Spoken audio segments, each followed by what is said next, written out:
Hi, and welcome to this week's episode of ESI Insights in collaboration with the African Utility Week Conference and Expo.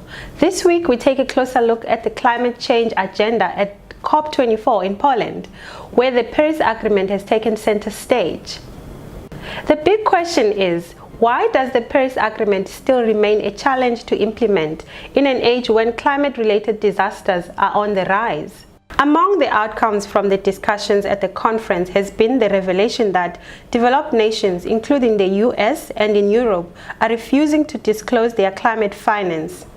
The Paris Agreement, which is to be implemented from 2021, requires developed nations to provide financial resources to assist developing nations in implementing the objectives of the United Nations climate change.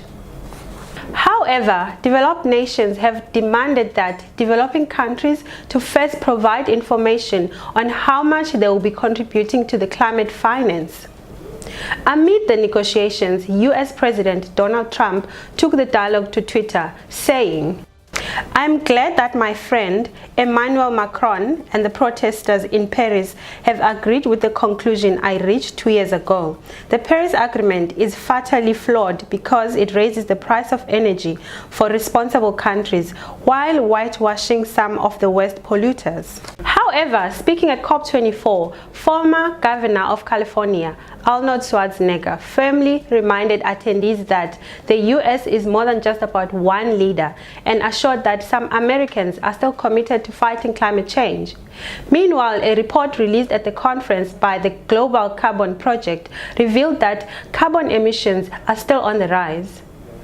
According to the report, almost all countries are contributing to the rise, with emissions in the US up by 2.5%, China by 4.7%, and India by 6.3%. But Trump doesn't seem to agree with these stats. On that note, by 2021, will we see all nations working together to actually implement their commitments and keep rising temperatures well below 2 degrees Celsius? Share your views around the relevance of COP24 in managing the climate change agenda with us on social media.